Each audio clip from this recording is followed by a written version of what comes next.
Friends, welcome to my channel. Friend, आज हम इस वीडियो में डिस्कस करने वाले हैं BA final year English literature की पोएम जिसका नाम है इकोलॉजी, जो कि ए रामानुजन के द्वारा लिखी गई है। अगर आपको क्वेश्चन आता है right a critical appreciation on the poem ecology, तो आपको वहाँ पर क्या है कि जो क्रिटिकल एप्रिसिएशन में आपको पॉइंट्स के अकॉर्डिंग आंसर देना होता है। तो उसमें क्या होता है कि आपको इंट्रोडक्शन बताना पड़ेगा सबसे पहले, फिर समरी उसकी बतानी पड़ेगी, एंड इसके साथ ही कोई अगर लिटरेरी डिवाइस लिटरेरी टर्म्स का यूज़ किया गया है तो उसके लिए भी आपको एक अलग से पैराग्राफ बनाना पड़ेगा जिसमें आप लिखोगे writing style of the poem. इसके अलावा आप थीम लिख सकते हो, तो उसी के बारे में आज हम डिस्कस करेंगे। एंड अगर क्वेश्चन आ जाए कि right the summary on ecology, या फिर कोई भी क्वेश्चन आ जाए पोइम से रिलेटेड, तब आपको क्या करना होता है कि आपको उस पोइम की जो समरी है वो पूरी लिख देनी होती है। तो ये जो वीडियो है इसमें आपको राइट ए क्रिटिकल एप्रिसिएशन का क्वेश्चन भी मिल जाएगा, एंड इसके साथ ही जो आपको समरी से रिलेटेड कोई भी क्वेश्चन इस पॉइंट से रिलेटेड आता है, तब आपको ये जो मैटर प्रोवाइड करवाया जा रहा है, अगर आप उसे लिख दोगे तो आपको जो अच्छे मार्क्स मिल जाएंगे। इसके साथ ही इस जो आंसर के थ्रू आप जो स्टैंजा की एक्सप्लेनेशन होती है आप वो भी कर सकते हो, जिसमें सबसे पहला आपका जो पॉइंट बनता है वो होता है रेफरेंस, जिसमें आप इंट्रोडक्शन लिख सकते हो। उसके बाद होता है एक्सप्लेनेशन, जिसमें आप समरी है वो लिख सकते हो। बस आपको इतना ध्यान देना है कि वो जो स्टैंजा है उसमें कौन सी लाइंस लिखी हुई है, उसी से रिलेटेड जो समरी है वो आपको लिखनी होती है। देन आप लिख सकते हो क्रिटिकल नोट, जिसमें आप बता सकते हो कि अगर वहाँ पर कोई लिटरेरी डिवाइस का यूज़ किया गया है, कोई simile metaphor personification literary term का यूज़ किया गया है, तब आप वहाँ पर क्रिटिकल नोट में लिख सकते हो। एंड इसके साथ ही आप लिख सकते हो the language of the poem is very simple. इस तरीके से आप लिख सकते हो। स्टार्ट करते हैं। फर्स्ट पॉइंट है इंट्रोडक्शन।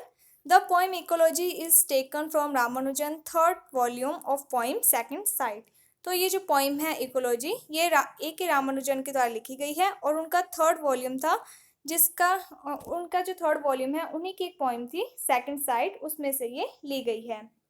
And publish in 1986। और ये जो पोइम है ये पब्लिश्ड हुई है 1986 में। The speaker seems to be the poet himself or some imaginary person who is loyally devoted to his mother। तो इस पोइम में जो स्पीकर है, यानी कि जो अपने थॉट्स एक्सप्रेस कर रहा है, वो या तो पोइट खुद है या फिर कोई इमेजनरी कोई काल्पनिक पर्सन है जो कि अपनी मदर के प्रति पूरी तरीके से लॉयल है, डिवोटेड है, यानी कि अपने मदर के प्रति पूरी तरीके से समर्पित है, अपनी मदर से बहुत ज़्यादा लव करता है। इसके बाद नेक्स्ट पॉइंट है summary of the poem. In this poem, the poet says that every year on the day after the first rain of monsoon।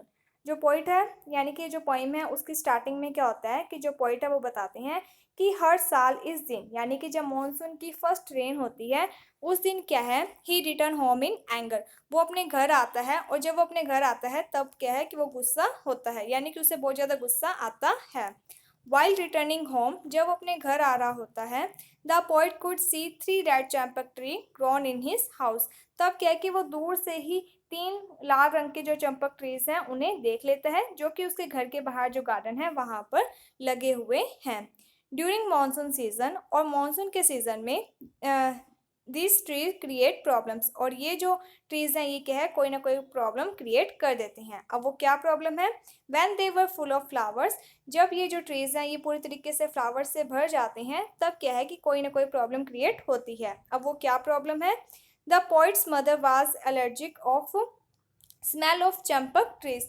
जो पोइट की मदर है उन्हें क्या है, एलर्जी है इन चंपक ट्रीज के फ्लावर से। She suffer the severe headache of migraine because of smell originate from the flower. यानी कि जो पोइट की मदर है उन्हें क्या है, सिर दर्द होता है, एक माइग्रेन की उनको प्रॉब्लम है। माइग्रेन की प्रॉब्लम में क्या होता है कि काफ़ी ज़ोर से सिर दर्द होता है, वॉमिटिंग लग जाती है। तो जो पोइट की मदर है, जब उस चंपक ट्री पर फ्लावर्स उगते हैं तो वो जो फ्लावर की जो स्मेल है, जो खुशबू है, उससे क्या है कि पोइट की मदर को माइग्रेन की प्रॉब्लम हो जाती है, और यही क्या है, प्रॉब्लम है। यहाँ पर जो पोइट है वो क्या बताना चाहते हैं कि जो पोइट हैं वो अपनी मदर से, यानी कि अलग किसी काम से, यानी कि बाहर रहते हैं, और क्या है कि जब भी वो मानसून के दिनों में अपने घर पर आते हैं, तब मानसून की जो फर्स्ट रेन होती है उससे क्या है कि उनके घर पर जो चंपक ट्रीज लगे हुए हैं उनमें फ्लावर्स लग जाती हैं। तो नॉर्मल सी बात है, जब मानसून की रेन होती है तो जो प्लांट्स होते हैं, जो ट्रीज होते हैं, उस पर क्या है, नए नए फ्लावर्स यानी कि पत्तियां वगैरह लगती हैं। तो तो यही जो फ्लावर्स हैं इनकी जो खुशबू है, इनकी जो स्मेल है वो बहुत ज़्यादा क्या है, हैवी है, जिससे जो पोएट की मदर है उन्हें एलर्जी होती है और इसी एलर्जी के कारण उन्हें क्या है, माइग्रेन की प्रॉब्लम होती है। तो जो पोएट है वो क्या चाहता है कि वो इन जो ट्रीज़ हैं इन्हें कटवा दे ताकि उनकी जो मदर है उन्हें माइग्रेन की प्रॉब्लम ना हो। लेकिन उनकी जो मदर है वो उन्हें ट्रीज़ कटवाने से मना कर देती है। तो इसी कारण जो पोएट है उन्हें हमेशा गुस्सा रहता है इस बात का कि वो उन्हें पेड़ काटने से रोकती रहती है। अगर वो ट्रीज़ को काट देंगे तो उनकी जो मदर है उन्हें माइग्रेन की प्रॉब्लम नहीं होगी। तो जो पोएट है वो अपने मदर के प्रति लॉयल हैं। The fragrance is very heavy and suffocating as the yellow pollen spread everywhere. जो फ्रैग्रेंस है यानी कि पोलन का मीन्स यहाँ पर है कि वो जो फ्लावर्स हैं उसमें क्या है कि पोलन्स होते हैं येलो कलर के, उनकी जो खुशबू है वो बहुत ज़्यादा हैवी है, सफोकेटिंग है। जैसे ही यानी कि वो जब भी एवरीवेयर यानी कि जब वो हर एक जगह पर फैल जाती है तब क्या है कि उनकी जो मदर है उन्हें माइग्रेन की प्रॉब्लम होने लग जाती है। Even the door of the speaker house can not prevent the strong smell from entering the house. तो यहाँ पर जो पोएट है वो कहता है कि यहाँ तक कि हमारे घर का जो दरवाजा है वो भी उस खुशबू को बाहर से यानी कि जो बगीचे से हमारे घर के अंदर आने से रोक नहीं पाता है, यानी कि वो जो खुशबू है वो हमारे घर पर क्या है आ जाती है और चारों तरफ फैल जाती है। द पोइट सेज दैट, जो पोइट है वो कहते हैं, the wall of the house are able to absorb almost everything. तो जो पोइट है उन्होंने अपने घर के बारे में बताया है। यहाँ पर जो पोइट है उन्होंने पर्सनिफिकेशन लिटरेरी टर्म का यूज़ किया है। वो कहते हैं कि हमारे जो घर की दीवारें हैं, वॉल का मीन्स होता है दीवार, हमारे जो घर की दीवारें हैं वो क्या है कि सब कुछ सोख लेती है, यानी कि जो भी बाहर की आवाज़ें होती हैं, शोर शराबा होता है, उन सब को क्या है कि वो घर में आने से रोक देती हैं। The sound, the site, the human voice, but they can't stop the fog of pollen dust from the Champak trees. लेकिन क्या है कि वो ये जो चंपक ट्रीज के जो फ्लावर्स हैं उनकी जो खुशबू है पोलन्स की, उन्हें घर में आने से रोक नहीं पाती है। तो नॉर्मली अगर हमारे घर में दीवारें हैं तो क्या है कि जो बाहर का साउंड हमारे घर में क्या है कम आता है। इसके साथ ही बाहर क्या हो रहा है, कौन से साइड्स, यानी कि साइड का मीन्स है कि बाहर जो कुछ भी हो रहा है या बाहर की जो भी इमेज है वो क्या है कि हम दीवार के थ्रू बाहर नहीं देख सकते हैं। तो पॉइंट यही कहना चाहते हैं कि जो उसकी दीवार है वो सब कुछ एब्जॉर्ब कर लेती है, बट वो जो खुशबू है उससे घर में आने से नहीं रोक पाती। The loving son therefore decide to cut down the tree. तो यहाँ पर वो जो पॉइंट है या फिर जो इमेजनरी पर्सन है तो वो क्या है कि वो डिसाइड करता है कि वो इन ट्रीज़ को ही काट देगा। अगर वो ट्रीज़ ही नहीं रहेंगे तो मदर है जो उन्हें माइग्रेन की प्रॉब्लम भी नहीं होगी। But he is prevent, prevent का मीन्स होता है रोकना, from doing so by his mother. लेकिन क्या कि जो सन है उसे ऐसा करने से रोक दिया जाता है उसकी मदर के द्वारा। Who see the positive side of the tree in her garden. क्योंकि वो क्या है कि पॉजिटिव साइड देखती है अपने गार्डन में लगे हुए उन ट्रीज़ के क्या पॉजिटिव साइड्स हैं उन्हें देखती है। तो उनकी जो मदर है वो कहती है कि भले ही मुझे इन जो ट्रीज़ हैं इनके फ्लावर की जो खुशबू है उनसे माइग्रेन की प्रॉब्लम होती है, लेकिन इससे कुछ पॉजिटिव साइड्स भी हैं। अब वो कौन से हैं तो पोएट की मदर यही बताती है। शी सेज दैट, वो कहती है, the tree is as old as she herself, कि ये जो ट्री है ये उतना ही पुराना है, उतना ही ओल्ड है जितनी कि वो खुद, and had been fertilized by the dropping of a passing bird. और इसके साथ ही ये जो ट्रीज़ है ये कैसे उगे हैं कि वहाँ से एक जो उनके गार्डन की साइड से क्या है कि एक जो बर्ड है वो पास यानी कि वहाँ से जा रहा था और उसी बर्ड के पास एक बीज था जो कि उसके द्वारा उस गार्डन में गिर जाता है और उस गार्डन में दब जाता है और फर्टिलाइज हो जाता है। मीन्स कि उसी बीज से क्या है कि ये इतना बड़ा ट्री निकल गया है बाय चांस, यानी कि कुदरती ऐसा हुआ है। Which is consider to be a very good omen, जो कि एक बहुत अच्छा शगुन माना जाता है। The positive side of it is that, इसके साथ ही कुछ और भी पॉजिटिव साइड हैं, जैसे कि the tree provide many basketful flowers to be offered to her god, कि ये जो ट्री है इससे क्या है कि हमें बहुत सारे क्या है फ्लावर्स मिलते हैं जो कि पोइट की जो मदर है वो भगवान को चढ़ा सकती है।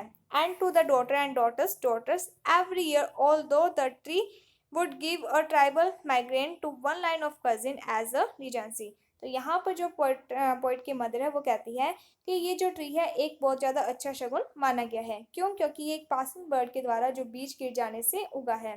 सेकंड, की इस ट्री से क्या है कि उन्हें बहुत सारे फ्लावर्स मिलते हैं जो कि वो भगवान को चढ़ा सकती है। एंड इसके साथ ही उनकी जो डॉटर्स आती हैं और उनकी जो डॉटर्स की डॉटर्स आती हैं यानी कि पोते पोतियाँ आती हैं, वो भी क्या है कि इन फ्लावर्स को इकट्ठा करती है, इनके साथ खेलती हैं। हालांकि ये जो फ्लावर्स हैं इनकी खुशबू से क्या है कि उनके जितने भी कजिन्स वगैरह हैं उन सबको क्या है माइग्रेन की प्रॉब्लम है। तो ये आपकी होगी समरी। इसके बाद नेक्स्ट पॉइंट है writing style of the poem, कि ये जो पोइम है इसका राइटिंग स्टाइल कैसा है। इन दिस पोइम, इस पोइम में द पोइट यूजेस इमेजनरी। तो इस पोइम में जो पोइट है उन्होंने इमेजनरी का यूज़ किया है। We have the picture of 3 red champak trees. तो हमारे पास 3 रेड चैम्पक ट्रीज की क्या है पिक्चर है। Bursting into the flowers and spreading their yellow pollen fog of a fragrance which no door could shut out from the speaker house. यानी कि हमारे पास क्या है कि इमेज है, एक पिक्चर है किसकी, 3 रेड कलर के चंपक ट्रीज की, जो कि मानसून के सीजन में ब्रस्ट इनटू फ्लावर्स, यानी कि उसके ऊपर क्या है फ्लावर्स लग जाते हैं और वो जो फ्लावर्स हैं उनके जो येलो पोलन फोक्स हैं उनकी जो खुशबू है वो चारों तरफ फैल जाती है, जिससे कोई भी डोर है अपने यानी कि जो पोइट के घर का कोई भी जो डोर है वो उसे घर में एंटर होने से नहीं रोक पाता। Then there is the picture of the mother flashing her temper. इसके बाद हमारे पास एक और पिक्चर आती है, उसमें क्या है कि जो मदर है वो अपने गुस्से को दिखा रही होती है। जब पोइट है ये डिसाइड कर लेते हैं कि वो इन ट्रीज को काट देगा, तब उनकी जो मदर है वो पोइट के ऊपर गुस्सा करती है और कहती है कि इन ट्रीज को नहीं काटा जाएगा। when she does not allow her son to cut the trees, जब वो अपनी यानी कि अपने सन को, अपने बेटे को ट्रीज को काटने से रोकती है, तब वो अपना जो गुस्सा है वो दिखाती है और यही हमारे पास क्या है एक पिक्चर है। इसके अलावा the poet uses literary terms. यहाँ पर जो पोइट है इस पोइम में उन्होंने लिटरेरी टर्म्स का भी यूज़ किया है, लाइक सिमिल, पर्सनिफिकेशन। सिमिल का यूज़ भी किया है और पर्सनिफिकेशन का भी यूज़ किया है। सिमिल में क्या होता है कि जो भी आपके पास लाइन होती है उसमें एज या फिर लाइक का यूज़ करके दो चीज़ों के बीच में कंपैरिजन किया जाता है, यानी कि दो चीज़ों के बीच में समानता बताई जाती है। और जो पर्सनिफिकेशन है उसमें क्या है कि जो नॉन लिविंग थिंग्स होती हैं उसे भी क्या है लिविंग थिंग्स के में बता दिया जाता है, यानी कि जो निर्जीव वस्तु होती है उसे भी क्या है संजीव में बताया जाता है। एग्जाम्पल के तौर पर वर पॉट लाइक अस। तो यहाँ पर जो पॉइंट है उन्होंने बताया है कि हमारे घर की जो दीवारें हैं उनमें भी क्या है पोर्स हैं, जैसे कि हमारे बॉडी में, यानी कि जो हमारी बॉडी है वहाँ पर भी क्या है पोर्स होते हैं जिसके थ्रू हमारी बॉडी पर पसीना आता है। तो यहाँ पर जो पॉइंट है वो कहता है कि उनके जो घर की दीवारें हैं उसमें भी क्या है पोर्स हैं, कुछ छिद्र हैं जिसके थ्रू जो बाहर की वो जो रेड चैम्पक ट्रीज की जो फ्लावर्स की खुशबू है वो इन पोर्स के थ्रू हमारे घर में एंटर हो जाती है। इसके बाद उन्होंने बताया है our black pillar house whose walls has had eyes and ear. इसके साथ ही जो पॉइंट है उन्होंने कहा है कि हमारा जो घर है उनकी जो दीवारें हैं उसके क्या है ईयर्स भी हैं और आइज भी हैं, यानी कि घर की दीवारों के आँख और कान भी है। तो यहाँ पर जो पॉइंट है उन्होंने घर का क्या है पर्सनिफिकेशन किया है। नेक्स्ट पॉइंट है theme of the poem. The theme of the poem is generation gap. तो यहाँ पर जो थीम है वो क्या है जनरेशन गैप। पोइट की मदर की थिंकिंग अलग है और जो पोइट यानी कि जो भी इमेजनरी पर्सन है जो कि ये थॉट्स एक्सप्रेस कर रहा है उसकी थिंकिंग अलग है।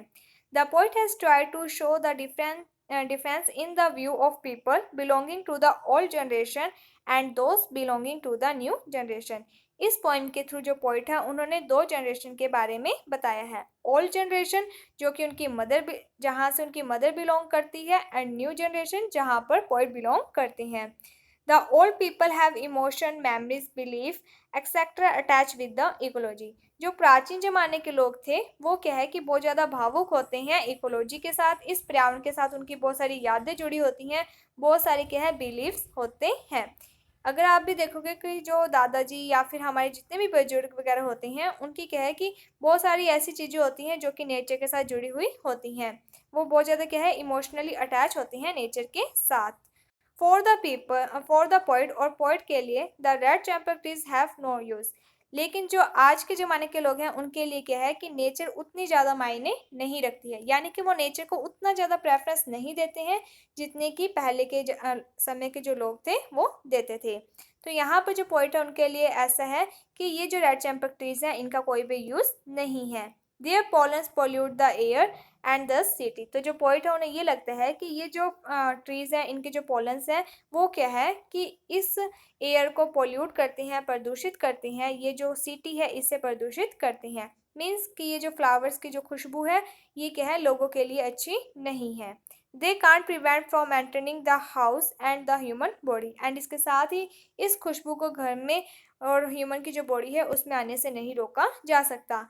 तो करके जो पोइट है वो क्या डिसाइड करता है कि हम इस ट्री को ही काट देते हैं। जबकि जो प्राचीन समय के जो लोग थे वो सोचते हैं कि हम कुछ यानी कि चीज़ें हैं जो बातें हैं वो सहन करके उनको सेव रखें इकोलॉजी को। इसके बाद नेक्स्ट पॉइंट है eco critical point of view. तो यहाँ पर क्या है कि इकोलॉजी से रिलेटेड जो पॉइंट ऑफ व्यू है उसके बारे में भी बताया गया है। The poet present eco critical point of view in the poem. इस पोइम में जो पोइट है उन्होंने इको क्रिटिकल पॉइंट्स भी बताए हैं। The poet present conflict between anthropocentric and biocentric view. तो यहाँ पर जो पोइट है उन्होंने एक संघर्ष के बारे में बताया है, एक कन्फ्लिक्ट, एक विवाद के बारे में बताया है जो कि दो चीज़ों के बीच में है, एक एंथ्रोपोसेंट्रिक एक बायोसेंट्रिक। बायोसेंट्रिक का मीन्स है जो कि हम यानी कि नेचर के साथ जुड़े हुए हैं उनसे related. The narrator uphold anthropocentric view while the mother uphold biocentric view. जो नेटर है उन्होंने तो क्या है एंथ्रोपोसेंट्रिक व्यूज को अपनाया हुआ है और जो उनकी मदर है उन्होंने बायोसेंट्रिक को। मीन्स कि बायो को जो जैविक चीज़ें हैं जो नेचर है उसे सेंटर में रखकर उनका व्यू है। The narrator want to cut the champak trees. जो नेटर है वो क्या है कि उन चैम्पक ट्रीज को काट देना चाहता है which give migraine to her mother, जिससे कि उनकी मदर को माइग्रेन की प्रॉब्लम होती है। Though the champak trees create problem for the mother.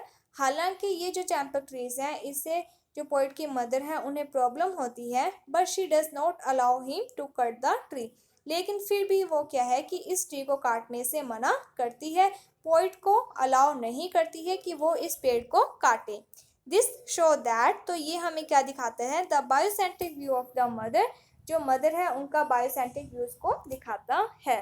So hopefully आपको ये जो पोइम है वो समझ में आ गई होगी। अगर आपको किसी भी प्रकार का कोई डाउट है तो आप हमें कमेंट सेक्शन में बता सकते हैं। एंड इसके साथ ही अगर आप इस पोइम की जो समरी है वो अकॉर्डिंग टू स्टैंजा वाइज समझना चाहते हैं तो उसकी भी वीडियो बना दी गई है।